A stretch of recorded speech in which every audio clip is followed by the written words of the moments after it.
first match, kicking things off in a big, big way with Jon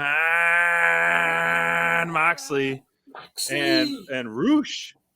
Man, this was a very, very heavy-hitting match, as expected in any Moxley match. But I think really this helped, not that he wasn't already on the map, it helped put Roosh on the map even more, that he can hold his own. And, I mean, he could be a convincing heavyweight contender, throughout his time here in AEW, man. The announcer team, I got to give credit to them. They did a great job hyping up Roosh. And I mean, we've seen him battle. And then I didn't catch his match at Ring of Honor, but the highlights I did see, it was pretty impressive. But this was brutal, and a sucker for good chops in a match. And this delivered about 40 chops each, it seemed like. Big time. I agree 1,000%. I didn't get a chance to check out the Ring of Honor pay-per-view either, but the highlights and just from what I've seen before of Roosh, I kept calling him Rush, and probably a shout out to the fan that had the I'm here to see Geddy Lee and Neil Peart, that because you're calling him Rush instead of Roosh. But I feel like, and this is a common theme I think in the whole episode last night. But even though Jon Moxley got the W, this was a Roosh showcase. I mean, this really showcased a lot of how powerful Roosh was, and it really I don't think he came off as a loser, even though he didn't get the W. And I feel like it's interesting to see how they're going to develop this going forward. And of course, we're at the end. We got the Lucha Brothers coming out, and my favorite. So we Cero Miedo, and we'll see how that's going to transpire going forward. But yeah, tremendous. And then, as you said, after Jon Moxley got the W, what did we hear? We got a taste. Sports entertainers making their way down to the ring. Sports entertainers. I love that intro that Daddy Magic does every time.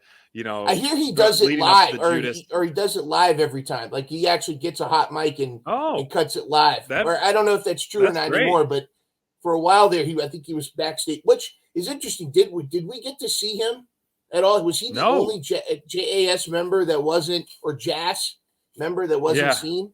I think so. That's correct. Yeah, because we did see Big Hager under the ring later in the show, and Sammy, and obviously Garcia. So everyone except him was there last night. But a little bit surprised, and I'm glad they're going this route. I mean, Jericho is the top of his game right now in a MJF-less AEW right now. Mm-hmm. You have Christian Cage really filling a void of a massive heel role that is really cutting deep. And Jericho, he can do no wrong both ways. Mm-hmm. The guy is just $1 million, and I'm glad we're going to be seeing him contend for the interim championship, because he's on fire. Jericho Appreciation Society is on fire right now. I would love to see 2.0, now that they're ranked number 5, get a title shot, especially maybe at Battle of the Belts. That give us a nice taste. That'd be fun. But a taste overall, I mean, a big taste for sure. I was happy, and that was a great back and forth promo.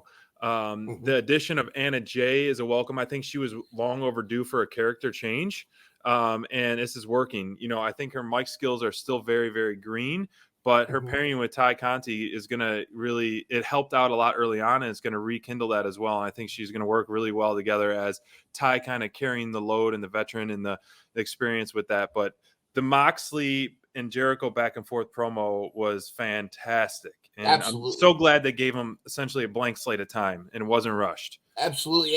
And again, I love this, the dichotomy of this storyline. It divides the sports entertainment with pro wrestling, which, they're definitely parroting something that I'm going to talk about a little bit later too in my hot take. But in general, this WWE versus AEW. I love that Angelo Parker calls it the AEW galaxy.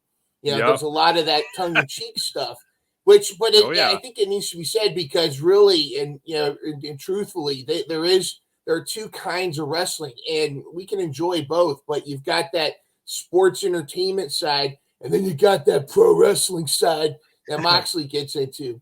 A little bit on Anna Jay. I feel like it's the right move. They kind of painted themselves in a corner. It's a shame because Dark Order's dropping like flies. I mean, now they're down to like 5 members or maybe Hangman. We're going to talk about later, but I feel like Anna Jay, this is something needs to happen. Plus, if she's going to help develop her mic skills, she's got Uncle Jericho right there to help her with that.